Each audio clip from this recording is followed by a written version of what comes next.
the role of middle powers. The President and I met in Rio on the sideline of the Brazilian G20, and we had a really wonderful conversation. I don't know whether it was also generated by the cocktails, but it was really good, and we hit it off, and I invited him, and I'm so glad he accepted. Elected in 2023, President Peña became the youngest president in Paraguay's democratic history. He served as finance minister from 2015 to 2017, appointed to that office at a difficult moment for the country's economy. Earlier in his career, the president worked at Paraguay's Central Bank, 2000 to 2009, and was also an academic economist publishing on monetary policy and finance issues. He then served at the IMF's Africa Department before going back home to become a member of the board of directors of Paraguay's Central Bank. I have a special spot for him, being a former fellow finance minister, and we don't last too long, so we share a lot of wounds together.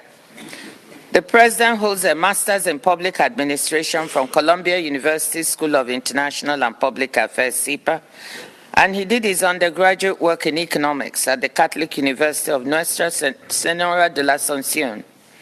Under President Peña, Paraguay registered South America's strongest rates of GDP growth in 2023 and 2024, according to IMF data.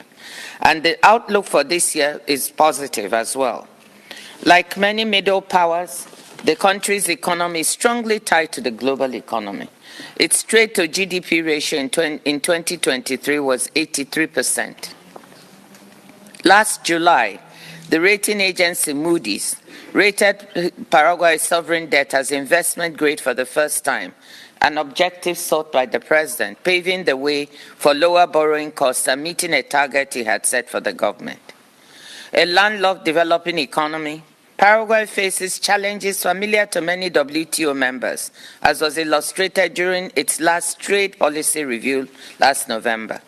Among the issues that came up were the country's efforts to diversify its exports beyond meat, soybeans, and electricity, and the vulnerability to climate change of the Paraguay-Paraná River waterway that connects the country to world markets for goods. At the same time, members during the review recognized the Paraguay for its active and constructive engagement at the WTO, particularly in agriculture negotiations. They praised its broadly open trade and investment environment and noted its reliance on regional and global trade to drive development and poverty reduction. I just spoke about ratification of the fishery subsidies agreement with His Excellency, and he made a fantastic promise. I won't say anything here, but we're expecting it in the not-too-distant future. President Peña supported the EU-Mercosur trade agreement, and I'm looking forward to hearing his vision for multilateralism and the WTO. Before handing over to him, I want to say two things. One, on a personal note, as I said, as a former finance minister of Nigeria, I know what it's like to be a reform-minded technocrat in a political job. I wish you and your team the very best in your efforts to promote good governance and growth. Second, I want to thank everyone who made this event possible. The WTO Secretariat team, particularly the Knowledge Management Section, the Information and External Relations Divisions, our interpreters, the Chief of Staff, and the rest of my front office. Please, I want to acknowledge Javier in particular, Mustafa, Victoria, for the hard work that they did to make this happen.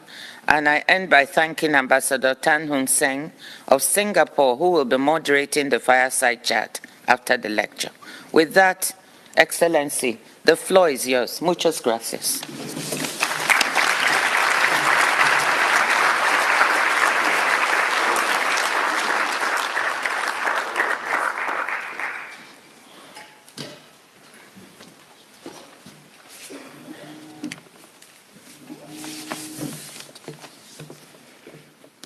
Madam Director General Ngozi Okonjo-Iweala, thank you very much for your kind words.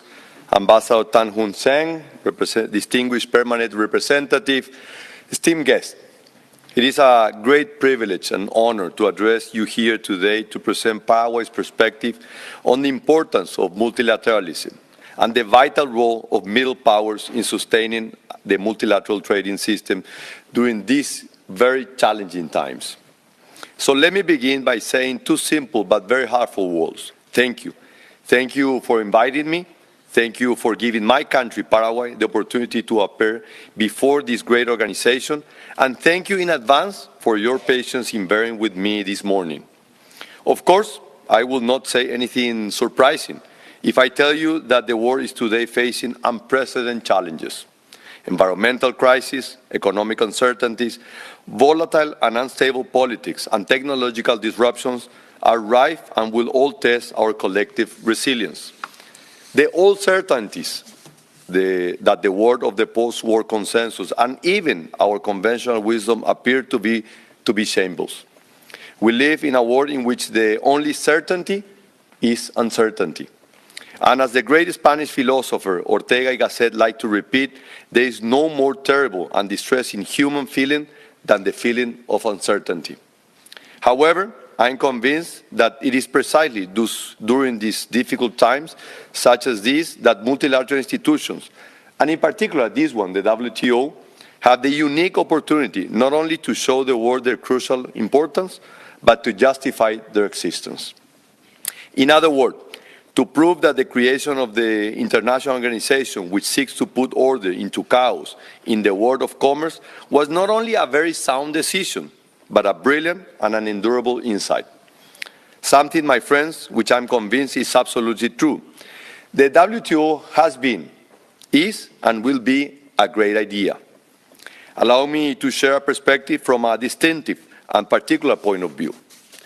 While Paraguay might not be the first country that comes to mind when discussing global trade, I believe that my country's journey can offer valuable insight into the role middle powers play in strengthening the multilateral system. Our history has shown us that cooperation, coordination, and collaboration are the only weapons that can kill instability, uncertainty, and conflict. An astute commentator once said that Paraguay's history is so striking and exceptional that it should not be written in prose, but in verse, as the great Homeric poems. Many of you here may not know this, but Paraguay was the most prosperous and developed country in South America in the middle of the 19th century. We had the first steam train in the continent, formidable industries and manufacturing, and we were the only country in which analphabetism was eradicated in the continent. However, our early success proved to be fatal. Commercial tensions and controversies arising out of our leading position led to conflict. We learned in the most painful way that commercial controversies in a world with no multilateral institutions such as the WTO can only be solved by war.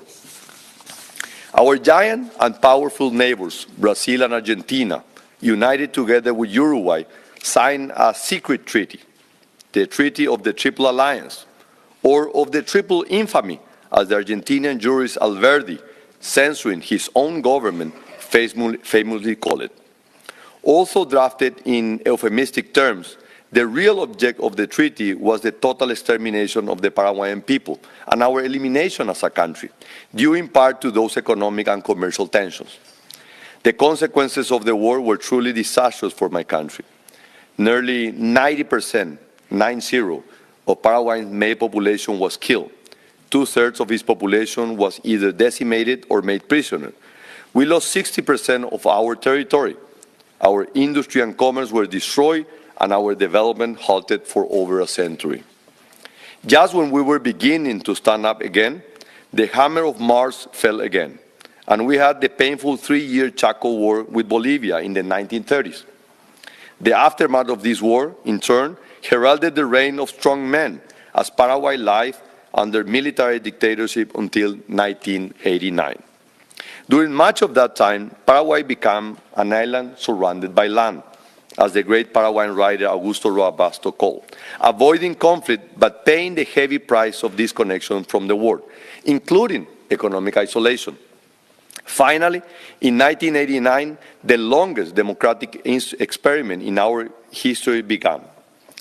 One of the more fortunate consequences of this was the reinsertion of Paraguay into the world, and our embrace of multilateralism as the keystone to our foreign policy. War is sweet only to those who have never tried, as the immense European Erasmus of Rotterdam once said. Paraguay knows the wisdom of this dictum, and this is why during the last 35 years, we have embarked in a journey of institutional transformation that has embraced multilateralism and free commerce as the true vanquishers of violence and conflict. My country also understands the significance of stability and resilience against uncertainty. Over the last 2 decades, while much of our region has experienced significant volatility, economic crisis, and constant flirting with populism, Paraguay chose a different path, one of quiet but profound transformation. This transformation has been built on 3 pillars: macroeconomic stability, institutional strength, and environmental sustainability.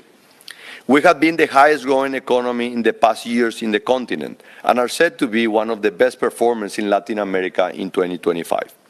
Our commitment to sound economic management was recently recognized when we achieved an investment-grade rating from Moody's, a testament to decades of consistent, responsible policies transcending political cycles. Paraguay is also one of the most open economies in the world, anchored in the belief that free commerce is the bedrock of civilized people.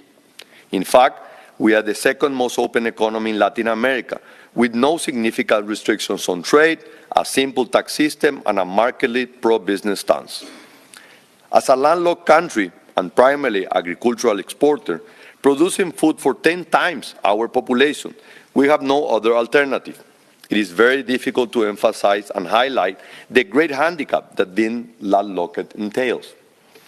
This is why we understand both the opportunities and vulnerabilities of global trade. Our experience has shown us the path to development requires not isolation, but deeper integration into global market, guided by clear, fair, and enforceable rules. For a middle-sized economy like Paraguay, the multilateral trading system is not just an option among many.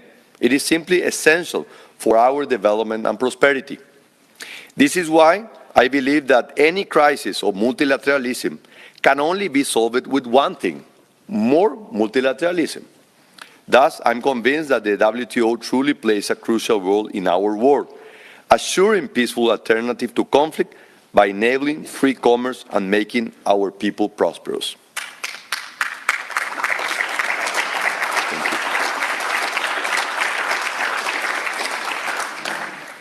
And yet, I cannot limit myself to painting a rosy picture here today.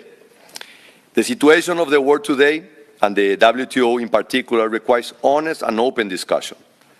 While its achievements have been remarkable, the organization faced significant structural challenges that, with due respect, we need to be addressed. I will mention some of them here. First, regarding the negotiating function of the WTO, the continuation of agricultural reform stands as one of the most pressing unresolved issues.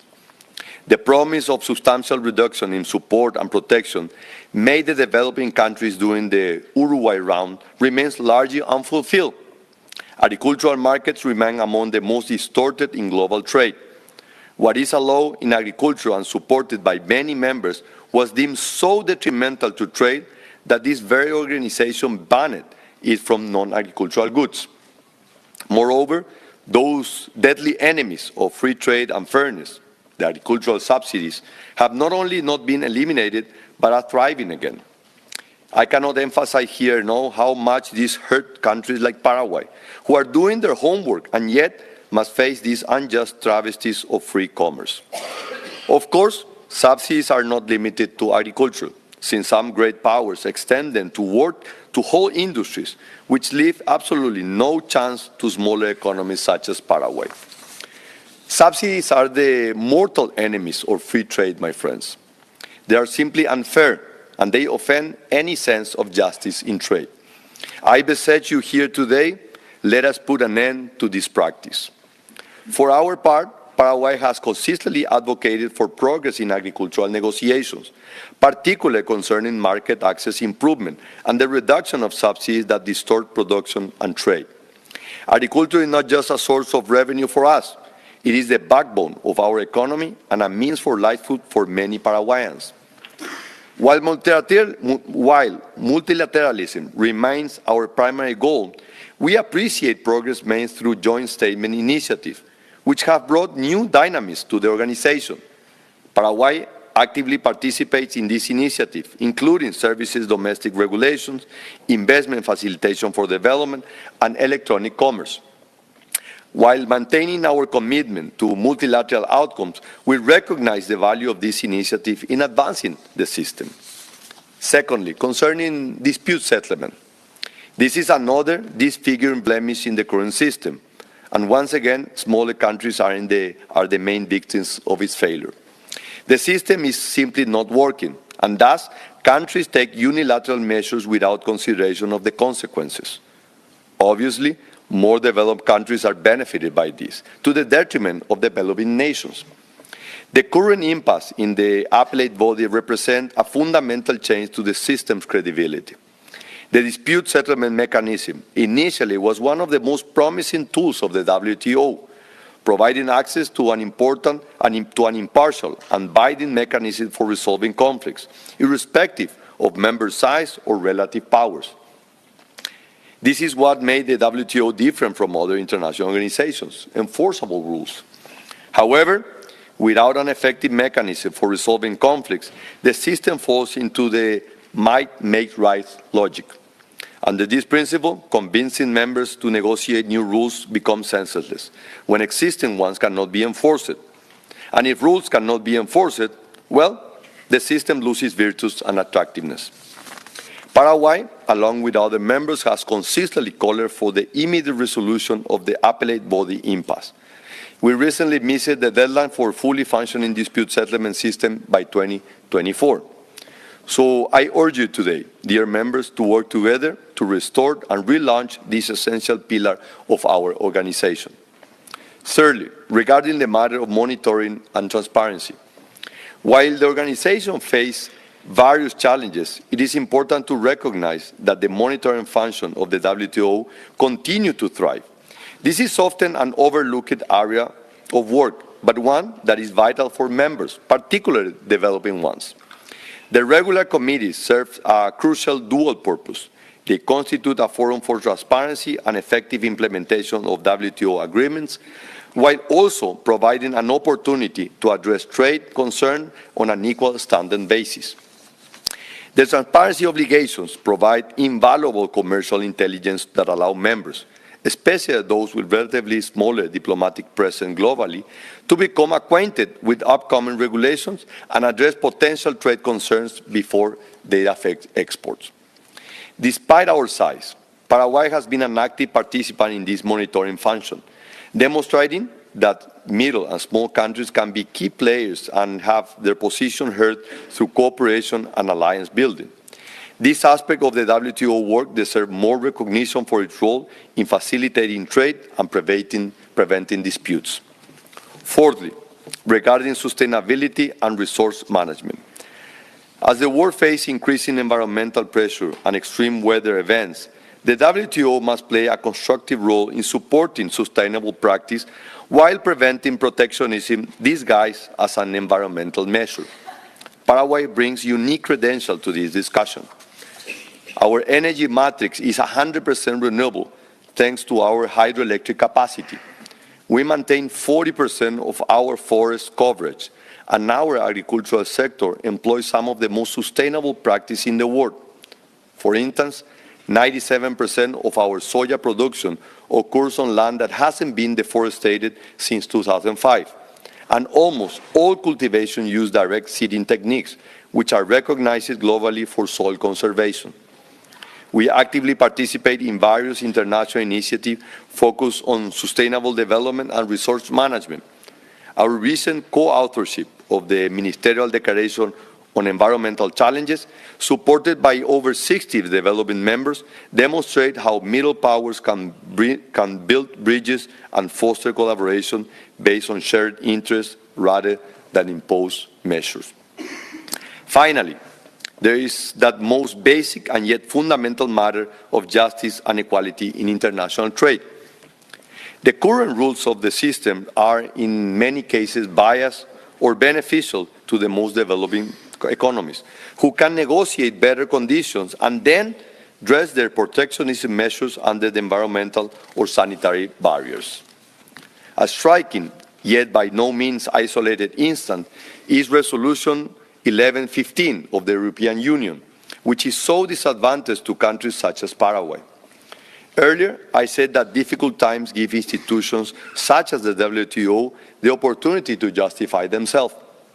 So let me be very loud and clear. If the WTO cannot secure a minimum of justice and fairness among nations, whether strong or weak, then it simply cannot justify itself to the world. Moreover, many great corporations and multinationals have proven to be stronger than independent countries. Once again, responding to the logic of the lion, might makes right. This is another distortion that the system must face and defeat. Without denying the importance that private companies have in promoting growth and trade, they can never, and let me be very clear, never have a stronger voice than a sovereign nation. Dear friends, middle powers have a distinct responsibility in the current global context. They understand both the aspiration of developing nations and the concerns of the larger economies. This unique perspective allows them to serve as bridge builders, fostering dialogue and consensus. Paraguay's commitment to this role stems from its deep conviction that multilateralism remains the most effective path to sustainable development. Only a stable, free, and fair international trade system can defeat not only poverty, but that ominous threat of martial conflict. The WTO is a great institution with the potential to redeem a crucial aspect of humanity, commerce. But it has challenges ahead, challenges which we must be overcome.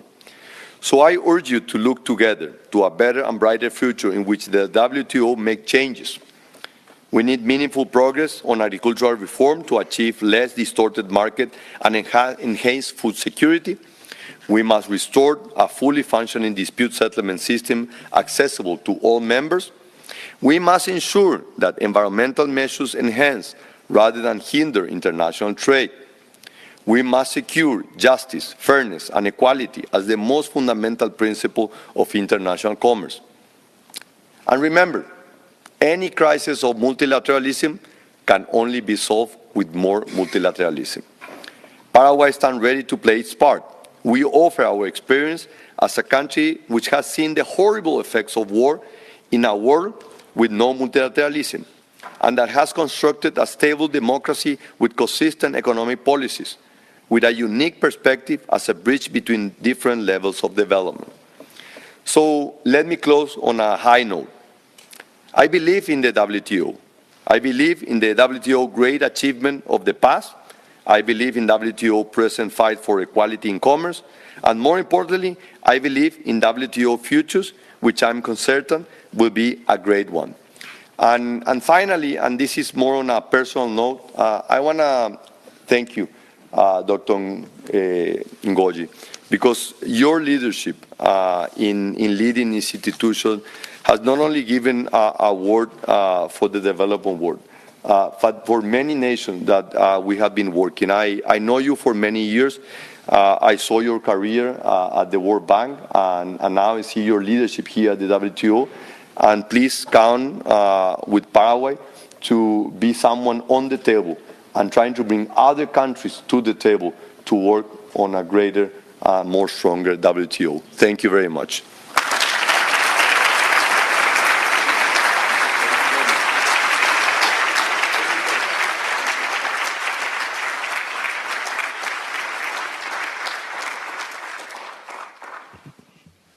Well, Mr. President, thank you very much for your comprehensive and thought-provoking lecture.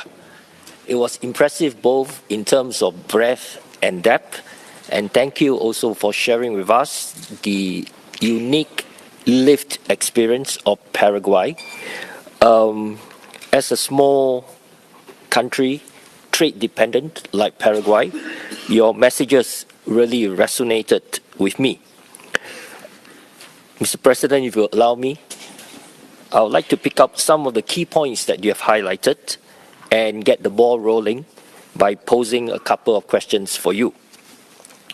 Mr. President, you have rightly emphasized that the WTO has been a force for good in at least three ways. One, the WTO, which is the anchor of the rules-based multilateral trading system, has enabled global trade to flourish and lifted millions out of poverty. Two, it has provided the predictability and certainty that is necessary for businesses to grow. And three, it has prevented the global trading system from descending into a state where might is right, as you have described it, and where the law of the jungle prevails. However, the WTO, the multilateral trading system, and indeed multilateralism in general have come under stress in recent years. Against this backdrop, and in the face of a polycrisis, which included climate change, rising geopolitical tensions, and economic inequalities, we would love to hear your views, Mr. President, on what are the concrete actions that middle powers, as you have described them, can collectively take to strengthen and future-proof the system. In short, how can middle powers, in your words, cooperate, coordinate, and collaborate better in order to make the multilateral trading system stronger? I think the most important thing is not to be shy on raising your voice to express ideas. I think in a world of polarization and conflict, countries that want to bring together, to be a bridge, have remained silent. And this applied on internal politics and also applies at the multilateral stage. So Paraguay is not only a central location at the heart of South America, but also has been a way of these political swings on ideologies. And we have played a role in bringing countries together. And we are doing this within Mercosur. As you all know, presidents of Brazil and Argentina, they don't get along very well, but they both get along very well with Paraguay. So people think that being in the center and the middle is the easy part, and is in fact the hardest part, because being on the extremes is very easy. You just sit on your corner and you yell to everybody. But being on the middle, you need to mediate, you need to bring countries together. So Paraguay is playing more and more this role. In fact, we are not only raising the voice and talking about this, but we are also proposing. And there are many stages for multilateralism to work. One of them is the Organization of American States. This organization will take a new leadership in this year. There are elections in May, and Paraguay, who is proposing to enhance the capability of the OEAs and to strengthen multilateral system, said, I'm willing to cut my arm for this institution to flourish. So I have proposed that the Minister of Foreign Relations of Paraguay to be the next Secretary General of the OEAs.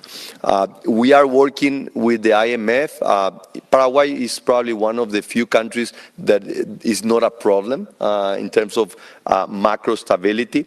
But even though we have come to the table to the IMF to show that some of the ideas that the Director General, Kristalina Georgieva, is proposing to look at more on sustainability. So Paraguay is one of the leading countries on the new facilities that the IMF is giving. It's providing a financing facility for countries that are abiding to the highest standards in terms of sustainability, an asset that was not seen from the side of the IMF. So my concrete answer is we need to be bold. we need to be very ambitious, and we need to leave behind that image of isolation. We need to sometimes be louder than the voices that are trying to set us apart.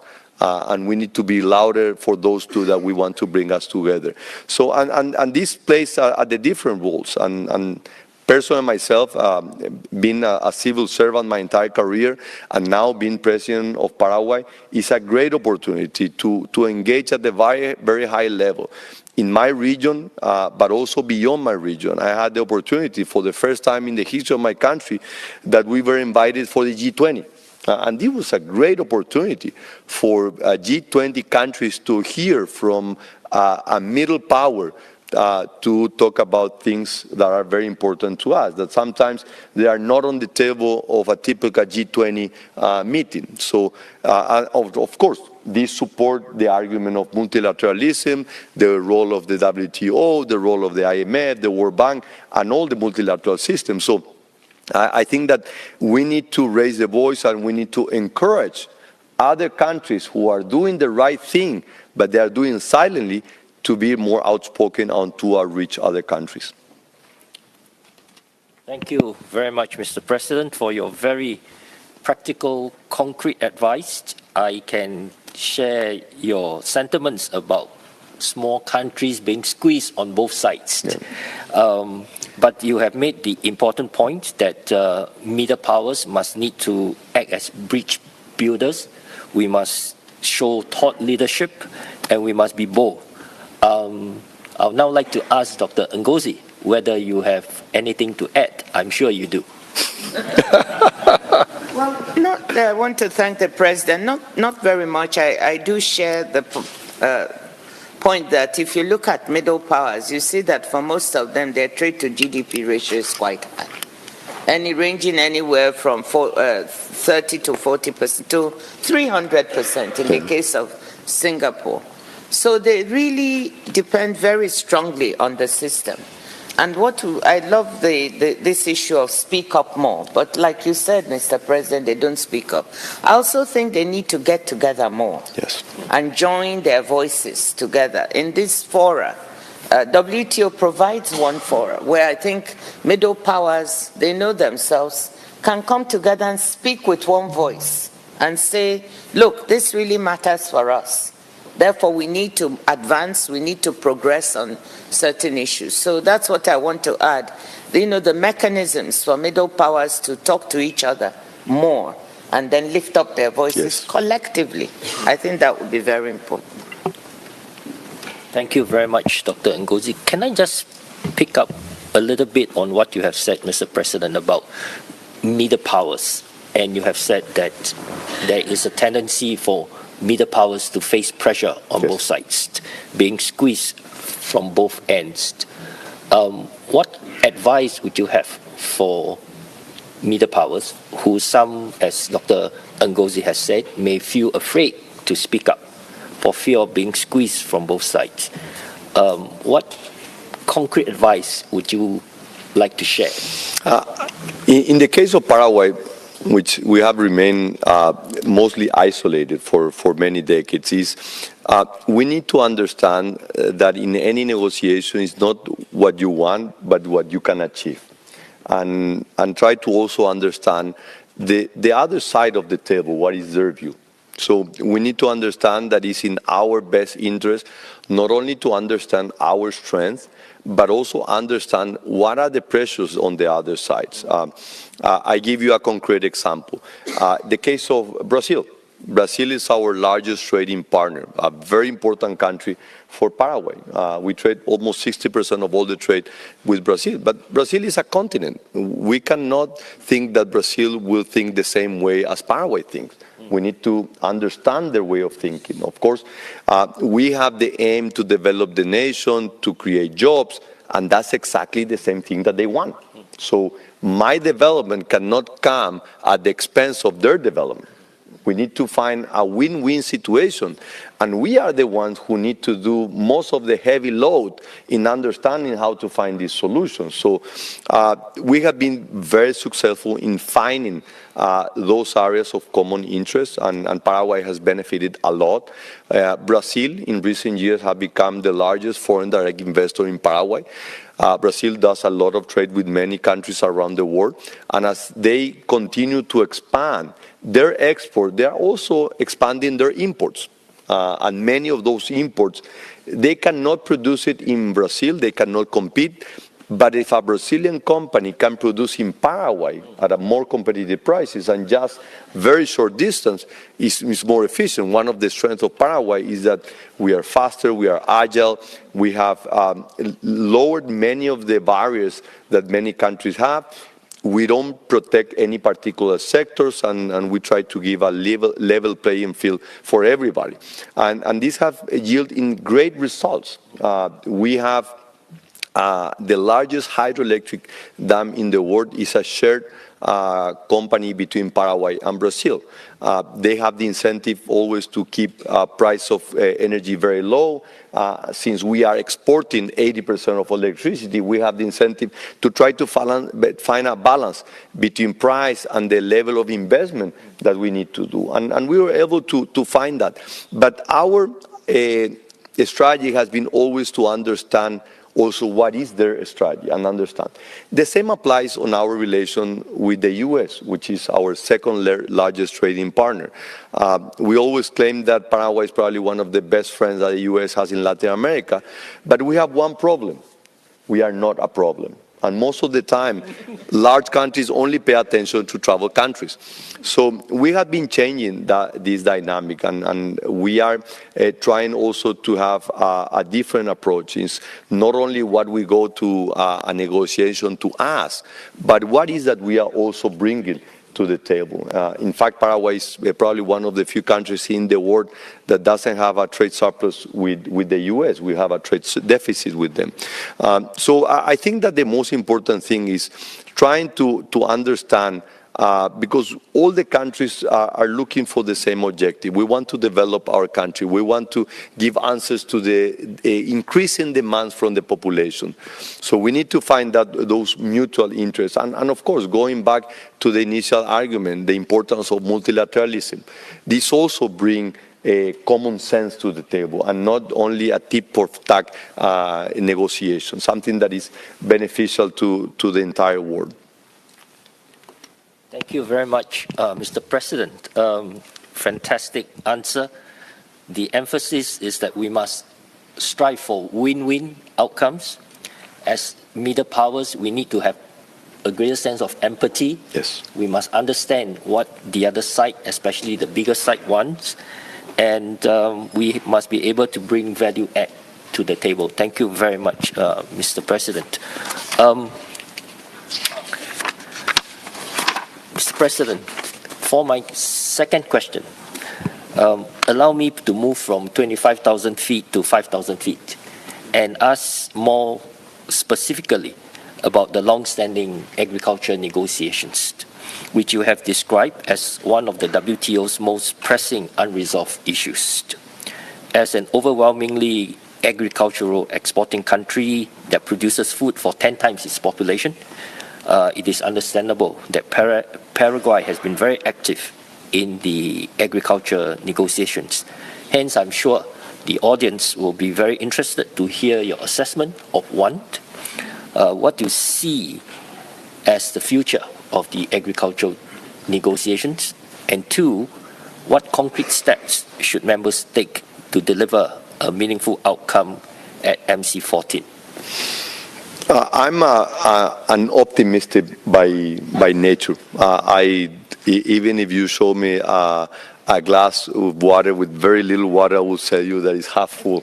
I'm very optimistic. If you ask me, well, this is half full, but I'm very optimistic. When I see a problem, I see an opportunity, and I always try to solve problems. So my dream and my objective is to resolve these issues as soon as possible in a way that is reasonable, because this is not only a nation-to-nation or bloc-to-bloc negotiation. This is also a negotiation within the countries and inside of the countries, but because the same way that I'm raising my voice from Paraguay to the world, that we want to be treated fairly and we want to have more trade on agricultural products, I also have to go back on the inside of Paraguay and talk to producers who are also concerned and who are afraid, and they are demanding me as President of the Republic to defend Paraguay. And if you need to leave the WTO, leave the WTO. I mean, there are some extremists also who have those positions. So a couple of months ago, when we were in the middle of the discussion of the Mercosur-EU negotiations and the implication that it may have, I was having to face an uplift of producers who were very concerned and said, we're going to block the country and we're going to not allow. So I said, don't worry, we're going to talk. So I went to a meeting, and there was a room double the size of this room with producers that, of course, they don't have all the knowledge about international trade and regulation. They were just afraid that they're not going to be able to sell their products. So I went there, and we spoke for 5 hours, and I was answering all of the concerns that they have. So we need to try to find that balance between the internal discussion and the international discussion. And so I'm very optimistic, because I know it makes sense. This is, I understand the pressures that other countries have about their local producers, and many of the time, like in this country, in Switzerland, cattle raisers and cow raisers, this is part of the culture, and they don't want to lose it. But the reality is that they cannot compete with a country like Paraguay. It's impossible. Like, we cannot compete with watches made in Switzerland or chocolate made in Switzerland. It's impossible for us. But in producing some product like beef or milk, we're extremely efficient and we're very competitive. So we need to find a way how to manage internal pressure with this idea of more trade and the international level. That at the end is beneficial for everybody. I mean, this is what Adam Smith made in his famous the book, The Wealth of Nations. Comparative advantage, and countries start to specialize in some things, and other countries start to specialize on others. So we need to be very mindful on this, because politics has become extremely divided. And this is true for politicians, this is true for every country. So as we gather here in this great organization, and we are expecting that all head of nations are willing to come to the table and promote these ideas, the reality is that they have to go back to their countries and they have to face a pressure that none of us will be able to face.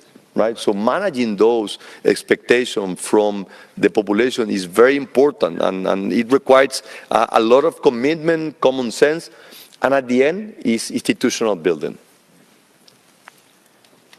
Thank you very much, Mr. President. I think you have hit the nail on its head when you say that it's always a constant tussle between balancing domestic demands and pressures, and also trying to achieve your domestic objective without sacrificing systemic interest. Yes. And I think that is a very important point that I hope all members around the room will take to heart today.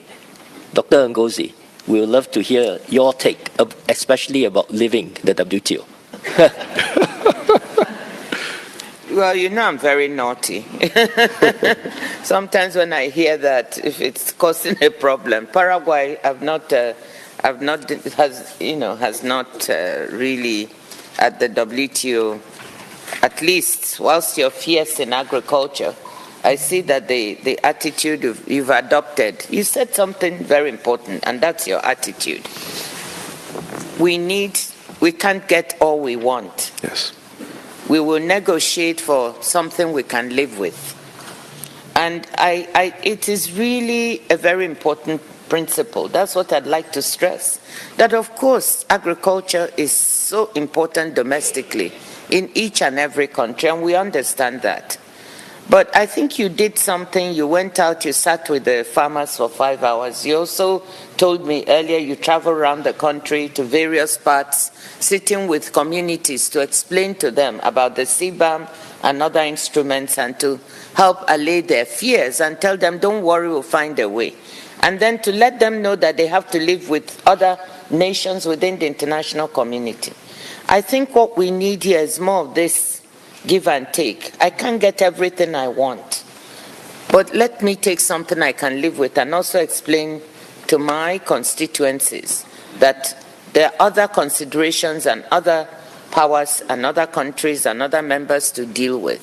It would really help us to look to adopt more of that. I think negotiations would move faster. Yeah. So if you press on with that attitude at the WTO, I think we could learn quite a bit from you. Yeah. One more thing, because I think this is important and something that I learned through the process of negotiation, even when you negotiate with your spouse. I have been married for 28 years, a long time, so you need to know how to negotiate. And there are two basic principles on negotiation. One, your first proposal, you need to feel ashamed of it. You need to feel ashamed, and this is something that we always discuss with my legal advisor. I say, this is too much, that's okay, it's a good proposal if you feel ashamed. And the second one is that when you end a negotiation, none of the part should feel satisfied. None of the part. That's a good negotiation. When both parts feel that they are not fully happy, that's a good negotiation. And this should not be bad. And one of the problems, and this is one of the advantages of having a female running the organization, that means we have so much ego and an excess, and you know, sometimes an excess of testosterone is not good for negotiations, because we always want to win. So even though our proposal, we feel ashamed, we stick to it, right? Because of pride and all that. So I think we need to try to find the balance between your dreams and the things that you want to achieve. But at the end, on the other side of the table, there's someone who is doing the same thing. And you need to have the empathy to understand that. So I think this is what we need. We need more women in leadership positions. Well,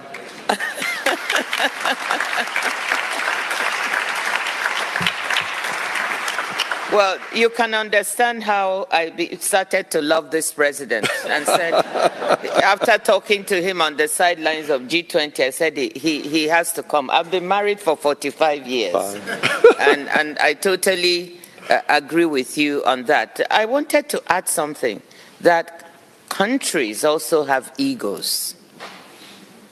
You know, men have egos, women have egos, maybe smaller, but countries have egos. And when that country ego is so strong and it cannot also give way to a little bit of ego to the other countries, then it becomes a problem. Okay. And so I totally share your message. I think if we can, I had this joke that was published in a paper that when I'm in a negotiation, I put my ego in my handbag. Yeah. If we could do a bit more of that, I think we would advance. Thank you for your wise words. Thank you. Can I ask if your bag is a big bag or a small bag? It's usually a big bag, but I recently, 2 weeks ago, started carrying a small bag. Well, I hope that my wife of 33 years is listening, and I will pass on your advice, Mr. President. Can I just pick up on the point that you made?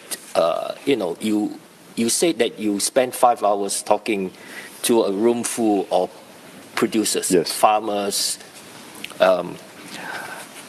My question is, the WTO is very often a very alien concept Yes. to the man in the street, especially to the farmers. Yes. Can you share with us your experience on how you make it real, relatable, understandable to that room full of producers?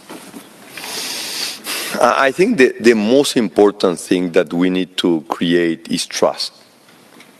And you build trust being honest and being transparent. And don't be afraid on the things that I don't know, but I will do my best.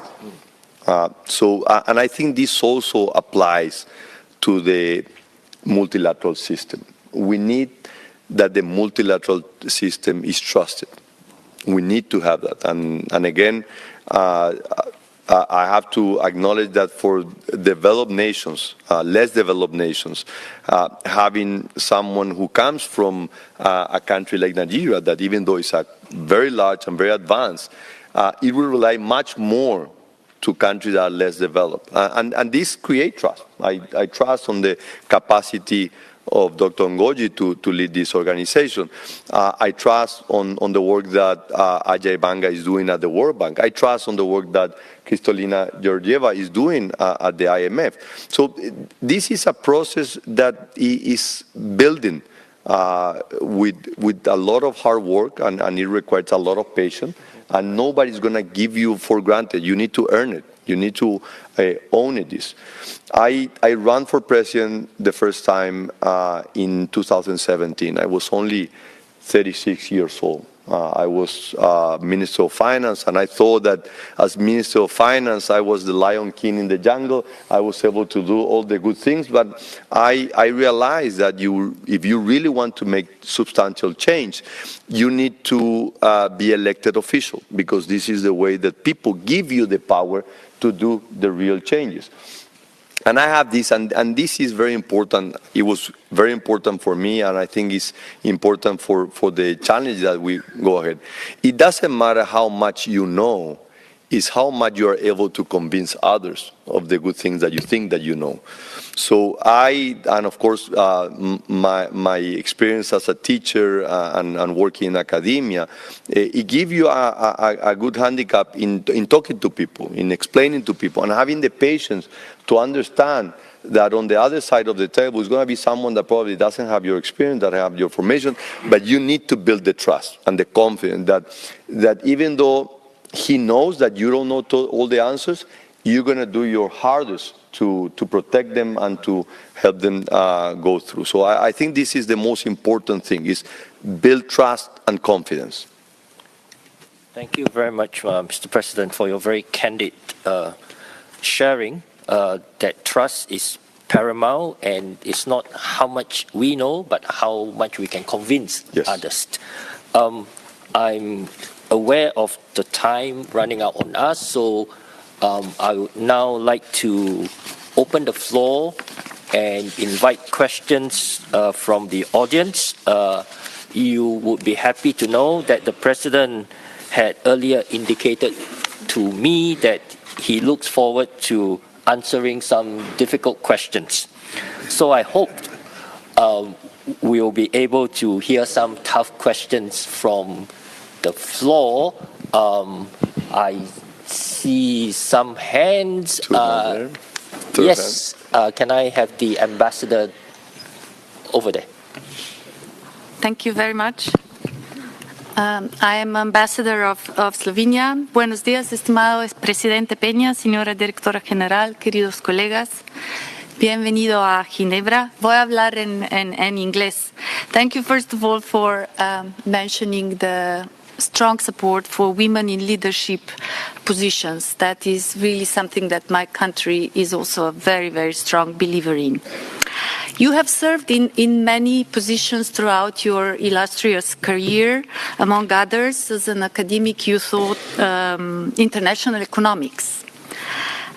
Game theory explains the dynamic between cooperation and unilateral actions, and the balance of risk and opportunity.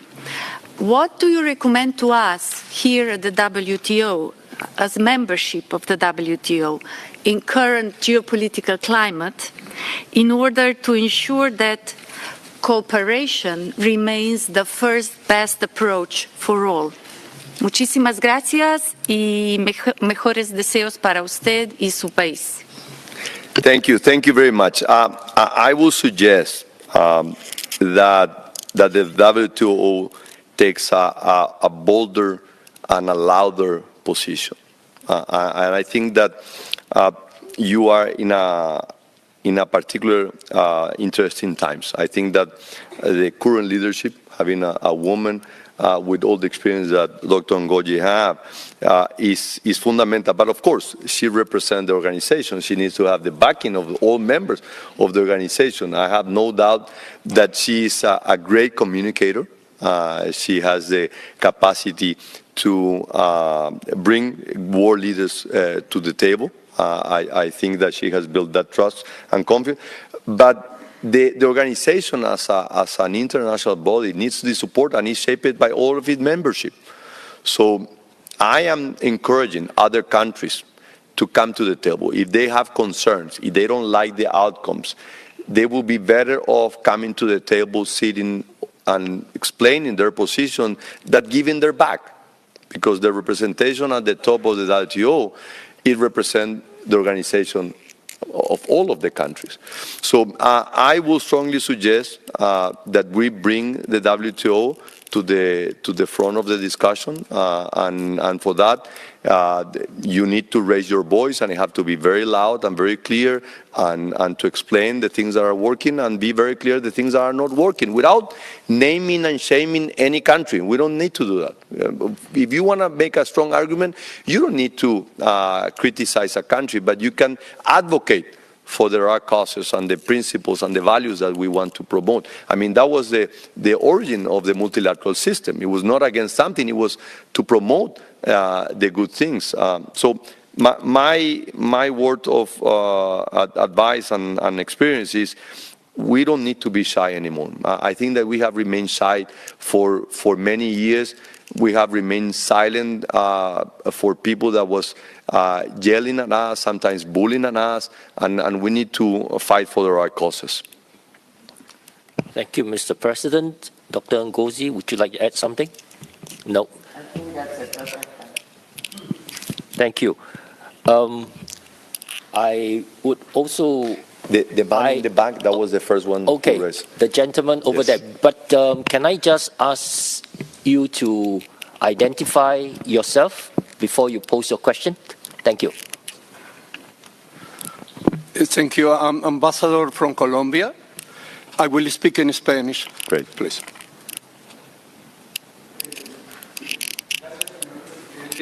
Bienvenido a la OMC.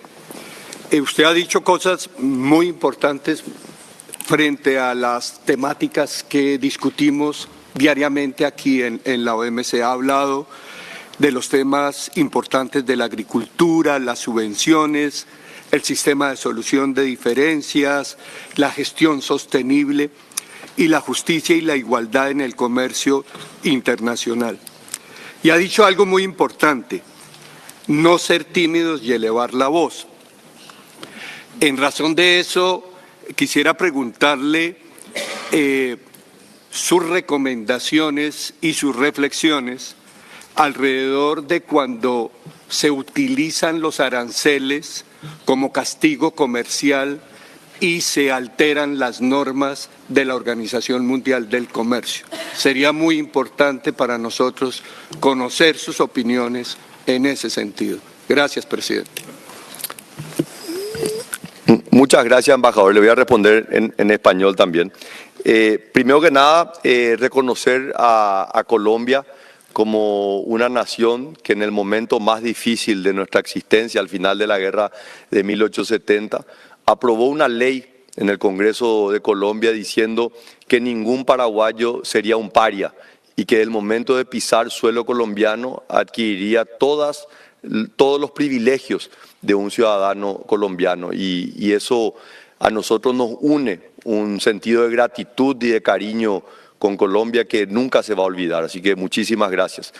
Con respecto a la imposición de tarifas, nosotros somos muy claros, nosotros creemos en un mundo donde el comercio fluye libremente. Nosotros promovemos la integración de los mercados. Nosotros somos unos fieles defensores de las economías de mercado con menos políticas restrictivas y, por supuesto, esto también aplica a menos políticas arancelarias. Somos parte del Mercosur, el Mercado Común del Sur, un experimento comercial con ya 34 años desde su creación, que lo que buscó fue disminuir las tarifas, no aumentar las tarifas. Hemos ido disminuyendo las tarifas de manera gradual y hoy tenemos probablemente una de las menores tarifas dentro de nuestro comercio. Esto ha permitido que el comercio crezca. Ahora, acá se aplica muy bien, ¿verdad?, lo que yo le decía sobre las políticas de cada país y los objetivos que están buscando cada país.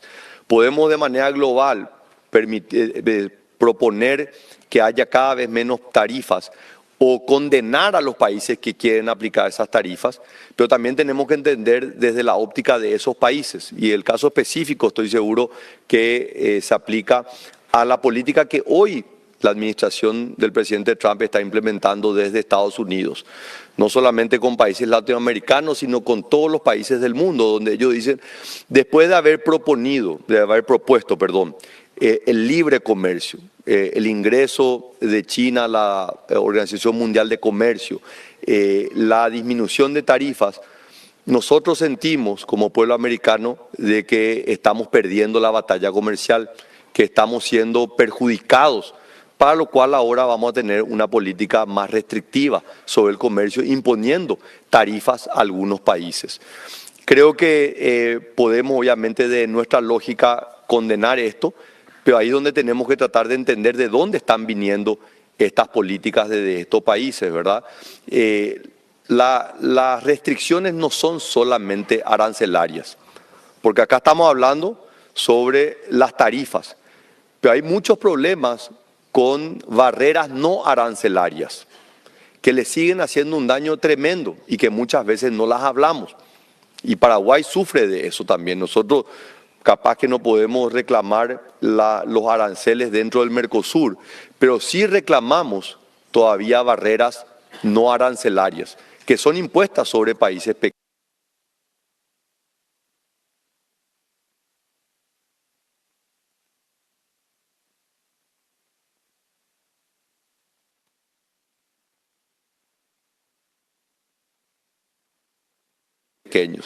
Así que respondiendo a su pregunta, nuestra propuesta es clara. I just wanted to add to what the President said, that I think that in these times, when trade tools may be used for non-trade issues, that I think we should react in a very calm manner.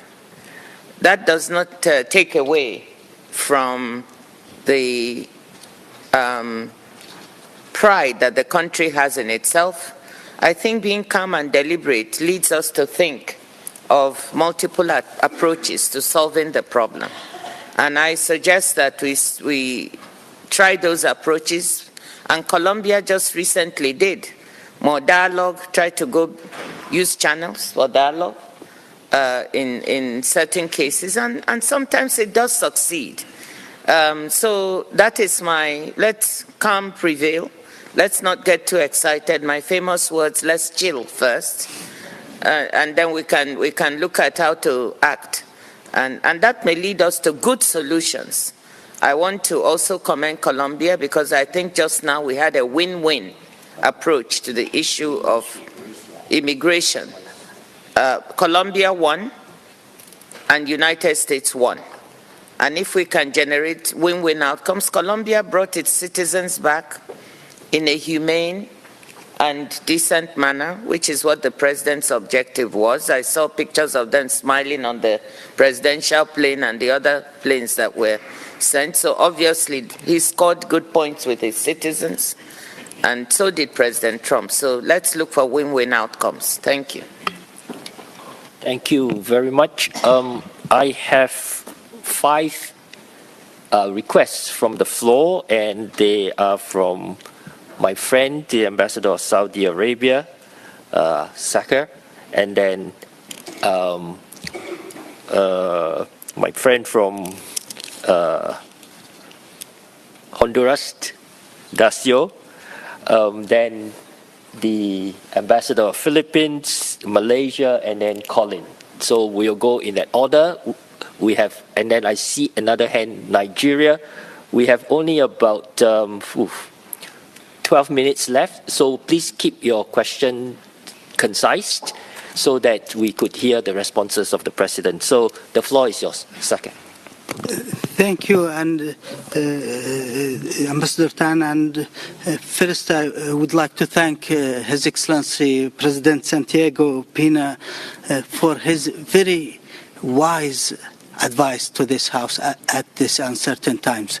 It's just a question about building the trust.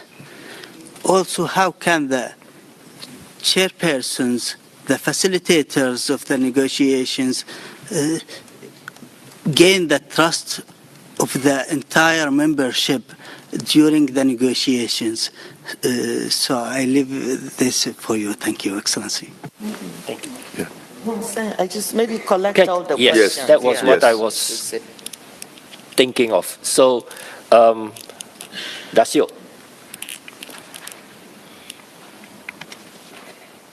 Muchísimas gracias y bienvenido, señor presidente.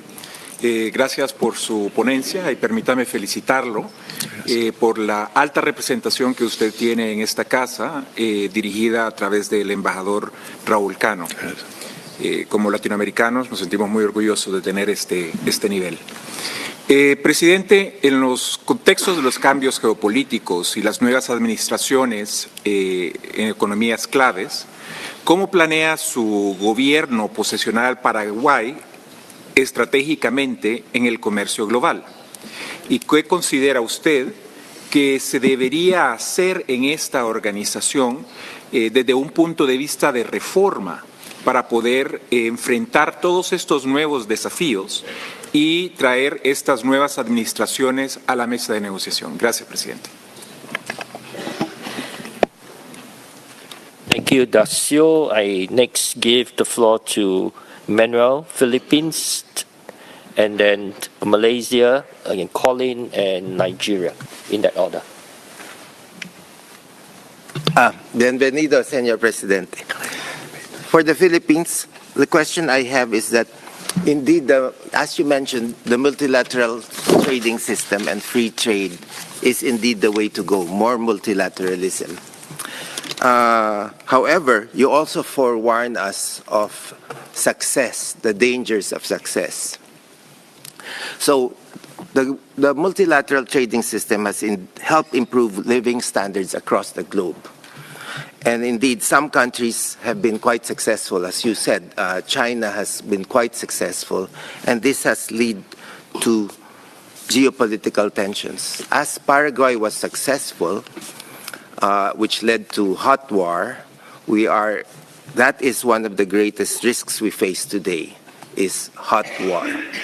And that is, I guess, the main concern we have here in the WTO, is how to lessen these geopolitical tensions. Dr. Ngozi says we have to move towards reglobalization and show the benefits of integrating and regional supply chains. So maybe you can give us your insight on how we can avoid the danger of this hot tension. Thank you. Thank you, Manuel. Malaysia. Thank you, Moderator, for the floor. Thank you, Mr. President, for sharing your vision and views, as well as your negotiation technique, especially with spouse. Most of us need it. Malaysia is a small trading nation, and together with another 9 ASEAN member states, we can consider ourselves as a middle power. I agree 100% with you that at the multilateral platform, we have one problem, which is, in most of the cases, we are not the problem.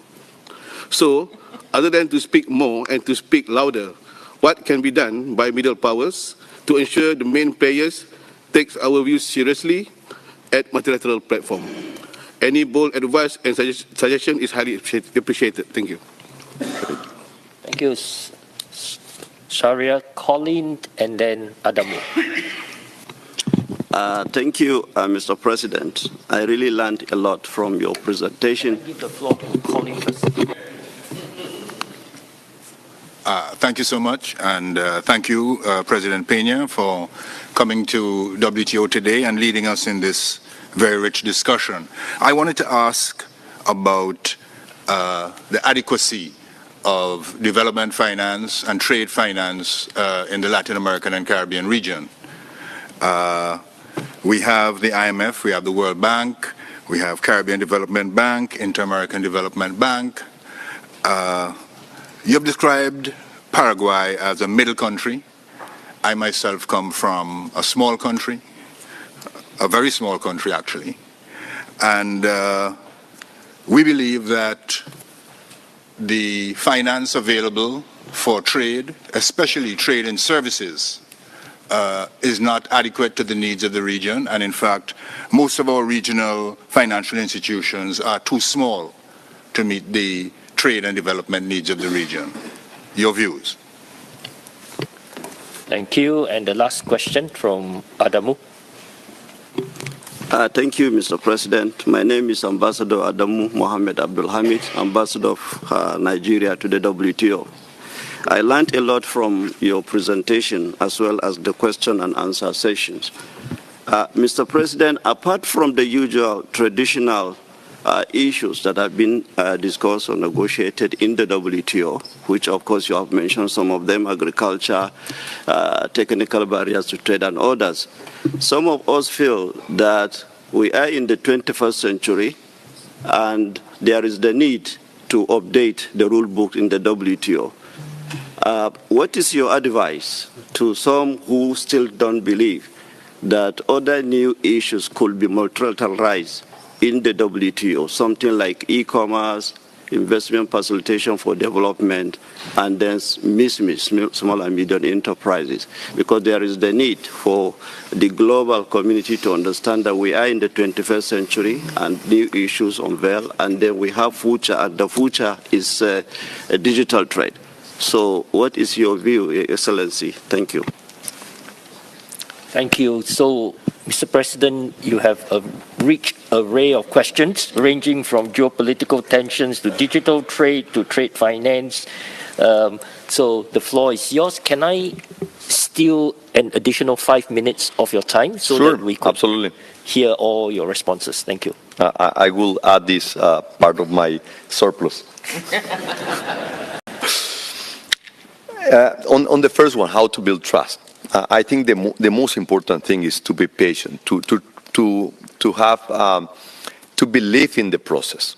We need to believe in the process, and for that we need to generate as much knowledge about the benefit. I think that we have forget about what globalization has made and all the benefit of globalization, and we have taken for granted. And this happened also in many countries who have chosen democracy, which is not the only way to run a nation, but is the preferred way of how Western nation has chosen is democracy. And many of the nations that were able to create so much wealth thanks to the freedom of the people and democracy, now they are forgetting.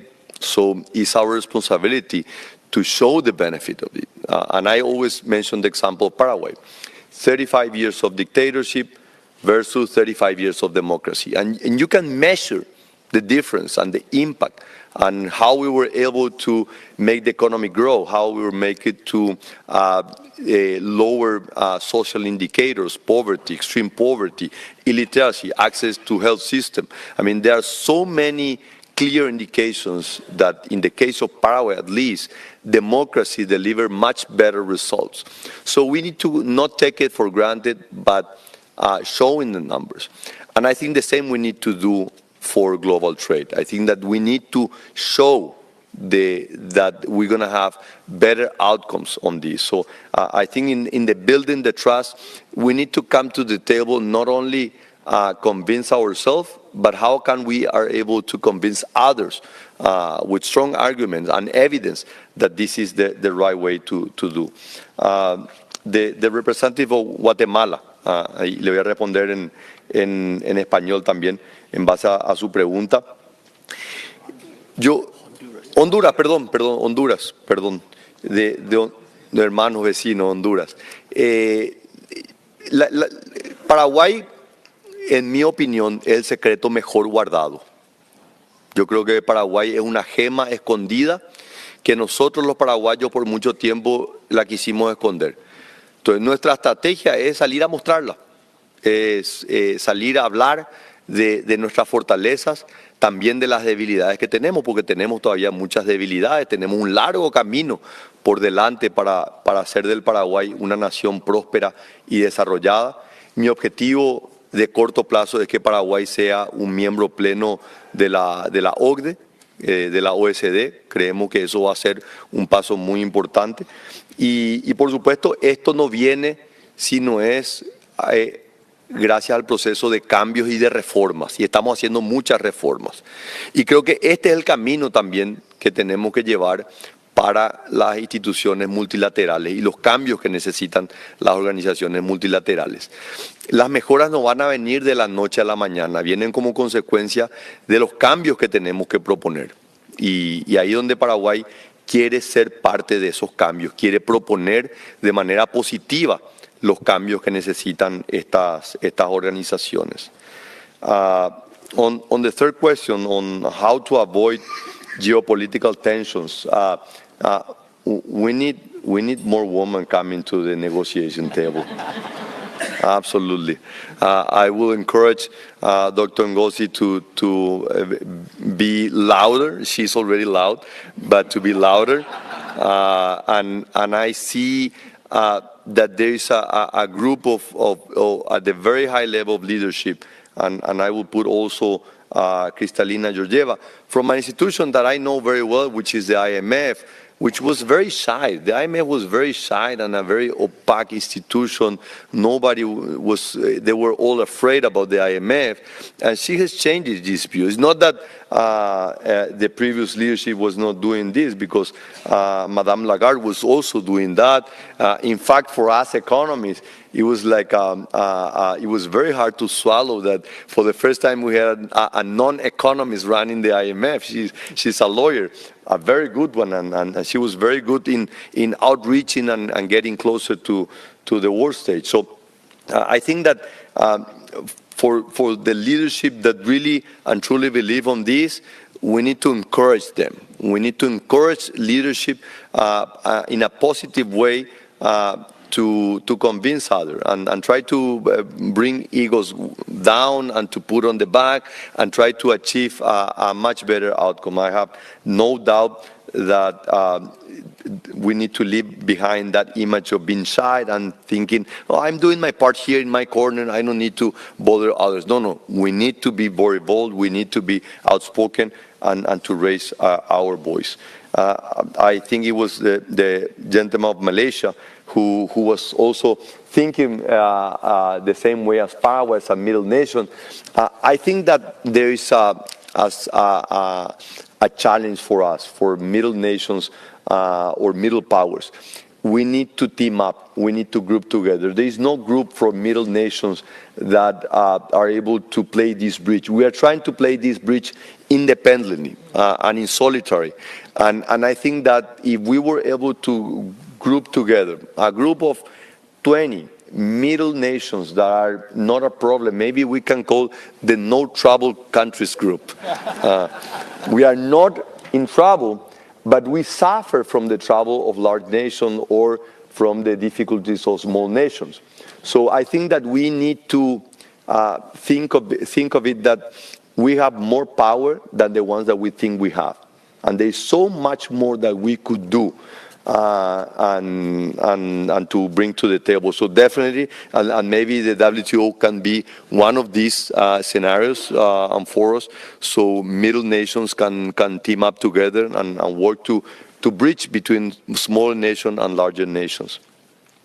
On trade finance and developing finance, the role of the multilateral institution, absolutely, I fully agree with you. The system is not working anymore, in my view. What brought the multilateral system after World War II, it was a great idea, not only to preserve peace, but also to give tools to middle and small nations, the access to financing. For many of our nations, the only source of financing for investment was coming from the World Bank, it was coming from the IMF, it was coming from regional institutions. Many of the nations, and the example of Paraguay is one of them, we have graduated from multilateral institutions as the only source of financing. We raise capital from the international markets, not only in foreign currency, but also in our national currency. So this is a level of trust on the country that is very good. But that trust doesn't translate to the private sector. The private sector is still very, very far away from that level. So we need multilateral institutions to maybe focus less on the sovereign nations, and more on the private sector. Because at the end, we are saying that the private sector is the one who creates the wealth and is the one who is doing the trade. It's not the government who is doing the trade. We create the conditions. But they have to face a lot of difficulties. Access to, and I'm not talking only to SMEs, which is a problem everywhere, but also to large corporations. They don't get the type of access to financing the same way that large countries have. And this is in part because of also the wave of regulation that has come from developed nations. AML, for example. AML has been a quite improvement to fight illegal activities, anti-money laundering, and these regulations, who are very strict and very high, works in different ways to different countries, right? Because the regulation have imposed costs to financial institutions, the know your clients, the due diligence that you need to do, right? So for international banks that they need to decide whether they're going to put money to understand a small country versus a large country, they said it's not worth the money. I just go to the large country. So de-risking has happened to many of our middle-sized economies. And this is seriously damaging international trade, because this is one of the sources of not having access, is the financing. So I fully agree with you. This is one of my main critics. I'm a strong supporter of multilateral financial institutions, but I'm very critical on the approach that they said, because the easy thing is to give money to a sovereign. The hard part is to give money to the private sector, and no word to SMEs. And the last word to the representative of Nigeria. And you were talking that there are so many other issues, and you're right, there are so many other issues that you can address. But I will say that WTO should focus on the things that are on the table now. I think the issues that I have mentioned, agricultural restrictions, the settlement resolution system, I think these are fundamental, these are at the backbone. On the other issue, what I will strongly encourage is that the WTO team up with other institutions that probably have a better comparative advantage on those issues, on financial inclusion, on e-commerce. I have no doubt that the Secretary General Ngozi have the knowledge of what are the expertise that she will find at the World Bank, she will find at the IMF, and many other institutions that are working. So I would strongly suggest that the WTO can also be a partner with other institutions to addressing those increasing demands and issues. And I really appreciate it. I can do this for the entire day. Offer taken.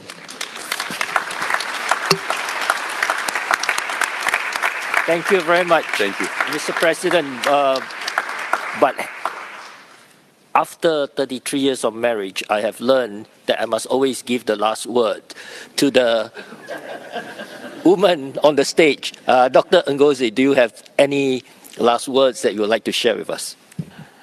My last words are just to say a very deep thank you to the President for a very engaging, now 1.5 hours, and to you, Hung Sen, for piloting us through this question and answer. Very thoughtful questions, and, you know, I like your very relaxed approach to taking on the questions and answering them. So I know that people have stayed a long time, so I'll leave it there and just say thank you so much. Thank you. Thank you very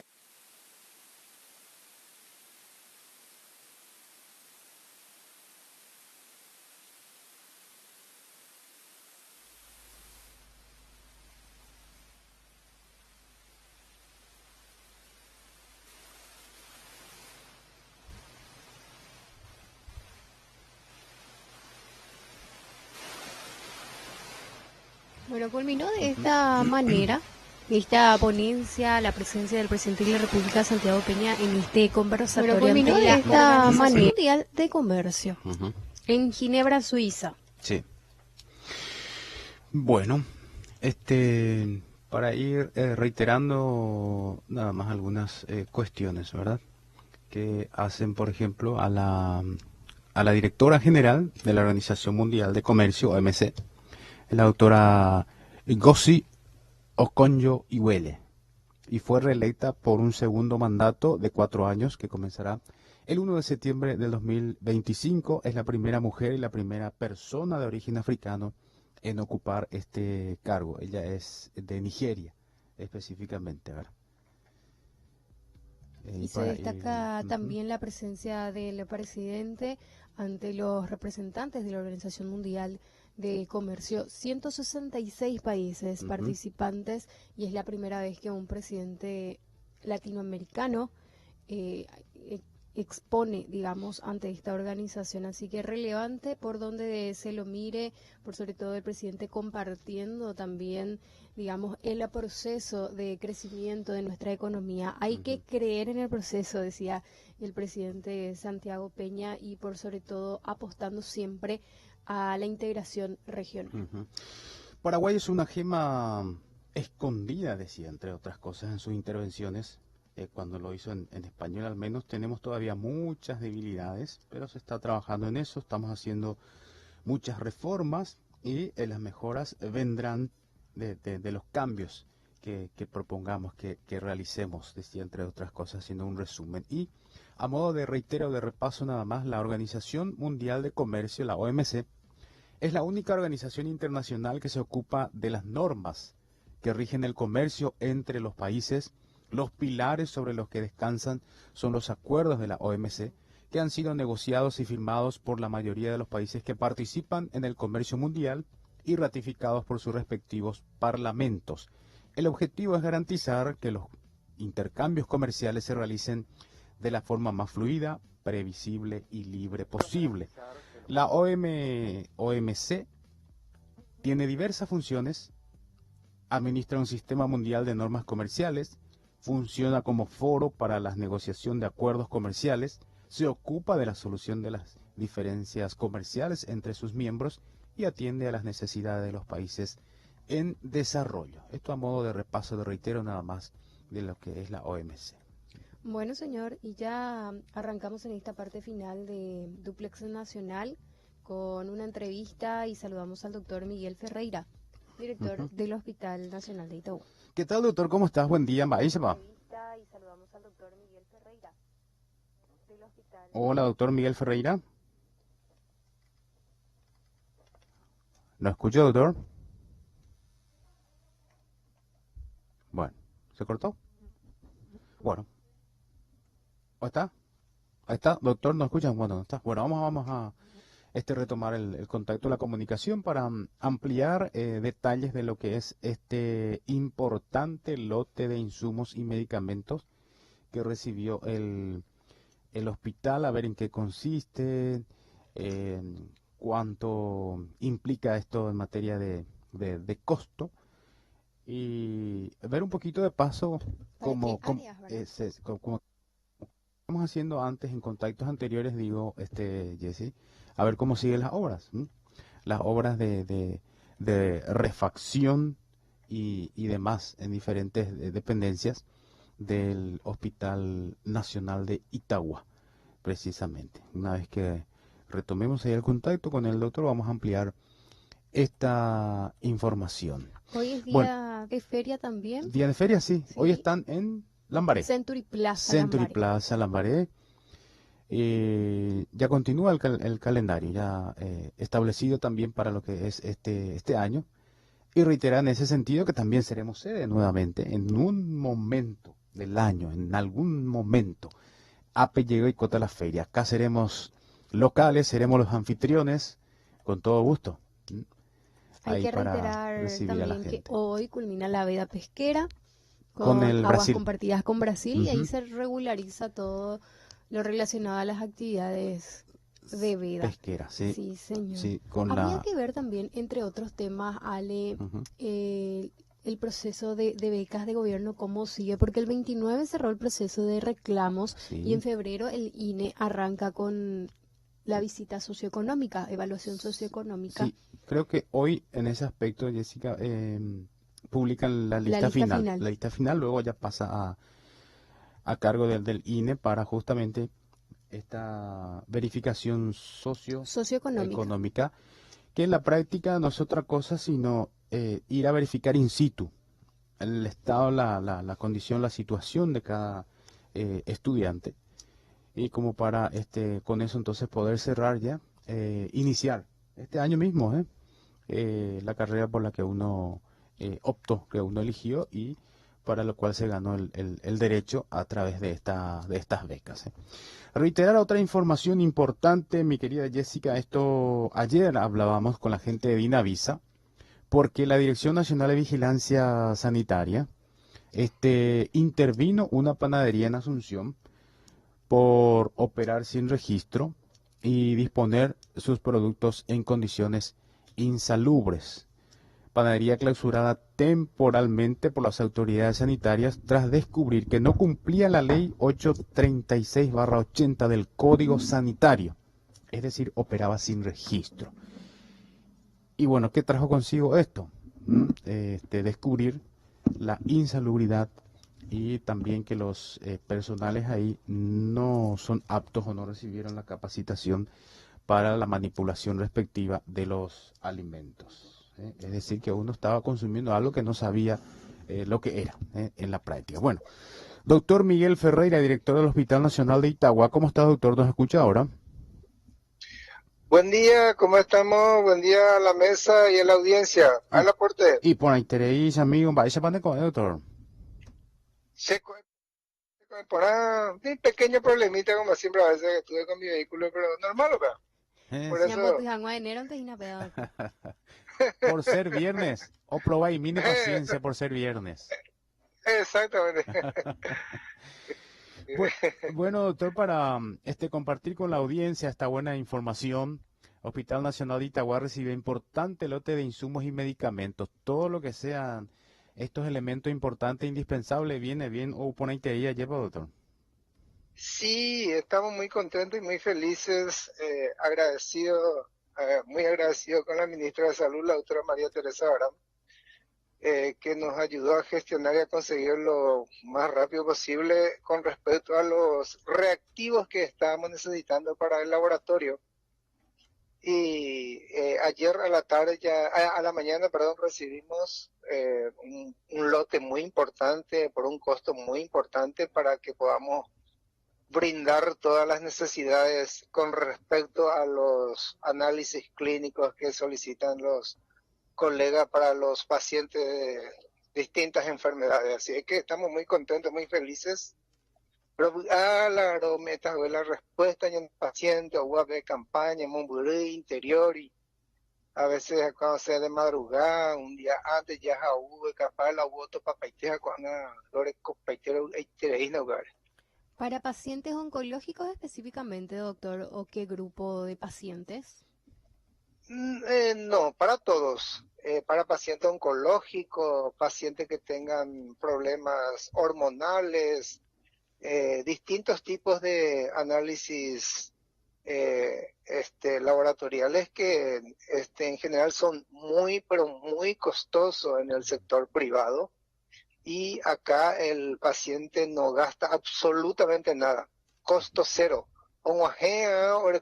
Y ayuno, a oye ya pues suele análisis UPB sin pagar absolutamente nada.